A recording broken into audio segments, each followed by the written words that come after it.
안녕하십니까, 정희태입니다. 김건희 수사 서울중앙지검장도 교체하더니 거짓신인 수사 중인 경기북부 경찰청장도 교체. 정말 대한민국이 이상하게 돌아가고 있는 그러한 정황입니다. 네, 검찰 인사, 김건희 방탄용이다, 이런 비판이 있으면서 특검법이 반드시 관철되어야 된다, 이런 주장이 나온 바 있습니다. 김건희 여사 수사 지휘부를 전원 교체, 그리고 검찰총장 참모진도 물갈이했다, 이런 말들이 나왔고 이것이 서울경제에서 보도된 바 있어요. 네, 김건희 방탄 수틀막이다. 네, 이 수사까지 틀어막는다라는 거죠. 그래서 검찰 간부 인사 총공세 편 민주당, 이런 부분에 대해서 중앙일보도 보도한 바 있고요. 김건희 여사 수사 서울중앙지검장을 신윤 이창수로 교체하고 간부 39명을 전격 인사했다. 정말 기가 막힌 일입니다. 이거 경향신문에서 보도한 바 있어요. 대한민국이 이렇게 흘러갈 수 있다? 정말 이 상상을 초월하고 이거 이해할 수 없는 정황입니다. 그래서 제가 계속 말씀을 드리지만 검찰총장도 국민소환제 대상이 돼야 되고, 법무부 장관, 이 장관들도 다 국민소환제 대상이 돼야 한다라는 것입니다. 그렇지 않으면 대한민국이 이거 변하지 않아요. 네, 장관, 차관, 이거 다 국민소환제 대상이 돼야 되고, 대통령, 국회의원 다 국민소환제 대상이 돼야지 이것들이 국민들 눈치를 보지, 이런 식으로 대한민국이 흘러가면 안 된다라는 것입니다. 그래서 김건희 수사 서울중앙지검장 전격 교체, 이창수 임명, 그리고 송경호는 부산고검장으로. 그래서 이제 외관상으로는 사실상 승진이지만, 외관상으로는 승진이지만 사실상 좌천이다라는 거예요. 좌천성이다라는 거예요. 그래서 외견적으로는 승진했구나 하지만 이건 좌천된 것이다, 이렇게 판단하고 있는 것이죠. 그래서 이 부산고검장을 취임하면서 송경호 고검장은 약자의 소리에 귀 기울여야 한다라는 뼈있는 말을 하게 된 겁니다. 네, 그래서 이 고검장 이 좌천, 사실상 좌천인데 승진, 외견상으로는 승진하는 이러한 모습을 보여줬다라는 거예요. 근데 이번에 보니까 김도영 인천청장으로 서열 2위 치안정감으로 전보됐다. 네, 그리고 삼척 출신의 김도영 치안정감 인천경찰청장으로 가게 됐다. 네, 이런 보도가 이루어진 것입니다. 참 안타까워요.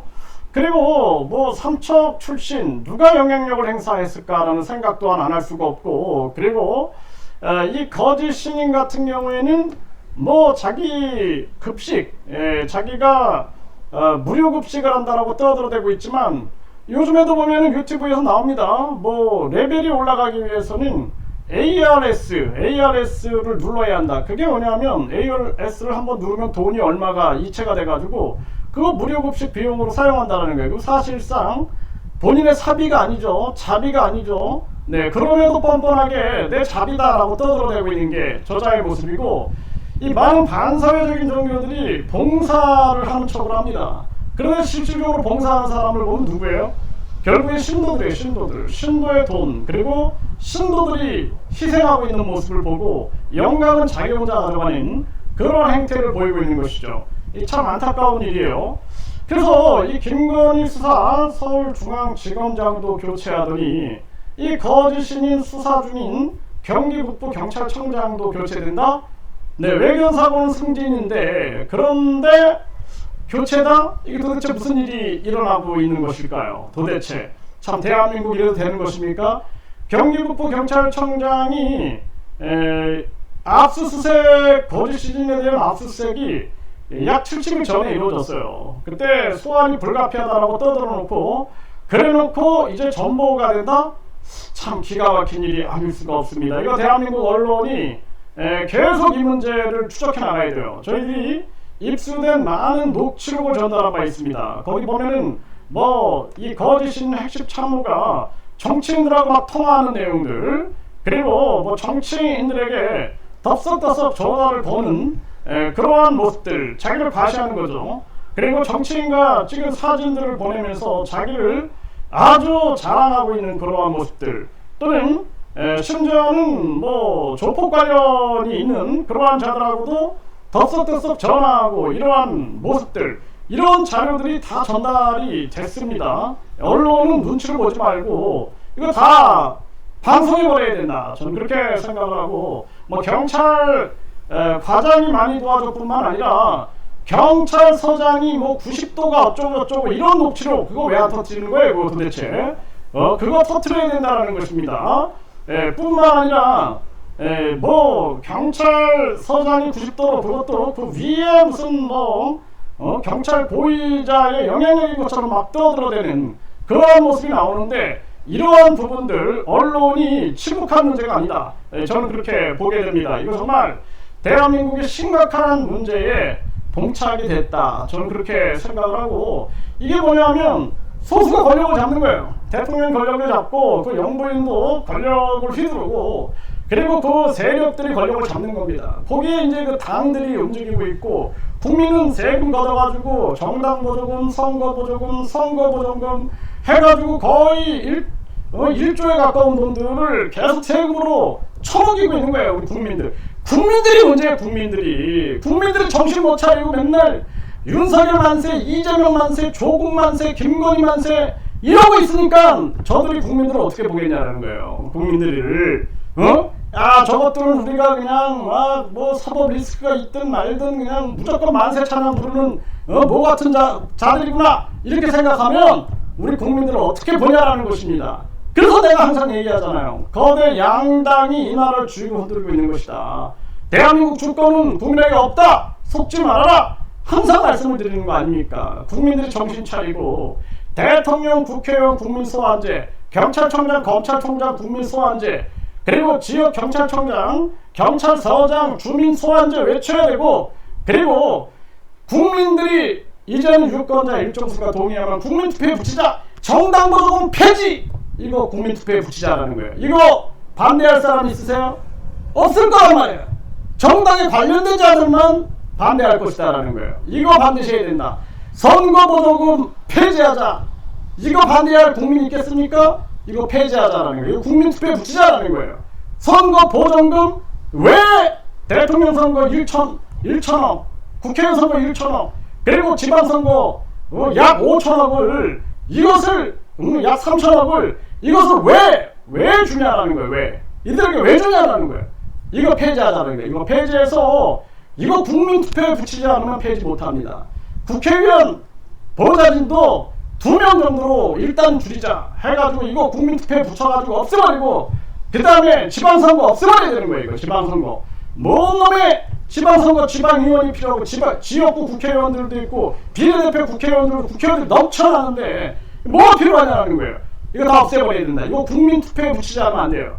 과거에는 지역의원들 그냥 한마디로 말해서 우리가 무보수 명예직으로 하겠다 해놓고 지금 연봉을 4천, 5천, 6천, 7천 뭐 이러고 있습니다. 보좌관 달라 국회의원처럼 행세하려고 하고 있어요. 나라 발전을 뭐합니까? 위에서 다 헤쳐먹는 구조인데. 그리고 이 거짓 시민, 돈으로 모든 걸 해결하겠다, 천국도 돈으로 보내주고 천사도 돈으로 팔고 죄사함도 돈으로, 내가 우주만물 창조주입니다. 그리고 각종 거짓과 악행을 저지르고 있는데 이자를 처단하지 못한다? 그리고 도리어 승진전보를 한다? 있을 수 없는 일입니다. 그래서 내가 항상 얘기하잖아요. 저 거짓말쟁이 하나 처단하는 게 문제가 아니다. 우리 가장 중요한 것은 대한민국을 바로 세워놔야 된다라고 말씀을 드리는 것입니다. 그래서 우리 국민들이 국민소환제를 가지고 있어야 되는 거예요. 그래서 뭐 교육청이 잘못한다, 교육청 지금 주민소환제 대상 되지 않습니까? 주민소환제뿐만 아니라 국민소환제도 돼야 돼요. 국민소환제 해가지고 제대로 안 하는 이 공무원들도 국민들이 소환해서 탄핵할 수 있는 그러한 구조를 가지고 있어야지만 이 나라가 국민 주권 국가가 된다는 것입니다. 아니면 대한민국 희망이 없어요. 제가 이번에도 아세안 지역에 가서 느낀 것은 참 그 젊은 그 모습들을 보면서 노동의 가치와 그 소중함을 인정하고 있는, 그리고 1차 산업이 그냥 계속 유지되고 발전되고 있는 이러한 모습을 보면서 저들은 결국에는 자립할 수 있을 것이다. 자급자족이 되면서 식량 주권을 지키고 농업 주권, 축산업 주권, 그리고 어업 주권을 지키면서 저들은 휘둘리지 않을 것이다. 근데 결국에는 미국과 중국과 러시아와 일본 이 거대 강국들이 과거의 제국주의를 앞세워가지고 다른 나라들을 그냥 지배하고 다른 나라를 핏바라먹는 것처럼 지금도 한국 보세요. 서민들 죽어나가도 급격한 금리 인상 정리하고 국민들 죽어나가도 신경 쓰지 않고 그리고 나서 완전히 금융주권, 화폐주권, 통화주권 다 뺏기고 농업주권, 어업주권, 뭐 축산업주권 싹 뺏겨가지고 나중에 4차 산업에서 그냥 인공고기라든지 배양육 나라는 거죠. 거기에다가 또 유전자 조작, 식물, GMO 이런 걸 통해서 그냥 세계의 식량을 지배할 때 그냥 우리는 식량 주권이 없으니까 그들의 지배하에 놓여가지고 구걸하는 상태가 된다는 거예요. 나중에는 저 동남아시아에 가서 쌀 좀 우리한테 좀 팔아주십시오. 우리한테 과일 좀 팔아주십시오. 이렇게 구걸하게 된다는 것입니다. 정신 차리지 않으면 안 된다는 거예요. 이거 국민들의 문제다. 저는 그렇게 봅니다. 국민들이 계속 민주당 만세, 또 국힘 만세 이렇게 부르고 있을 때 저들은 저들의 배만 불리고 있는 거예요. 과거에 탐관 오리들, 간신배들, 매국노들이 일본에가 나라 팔아 처먹고 국민 생각하나? 안 하지. 결국에는 우리는 지배자로서 그냥 특검만 누리면 되는 겁니다. 그러니까 국민 스스로 이제는 주권을 찾겠다라는 각오를 갖지 않으면 안 된다. 저는 그렇게 말씀을 드립니다.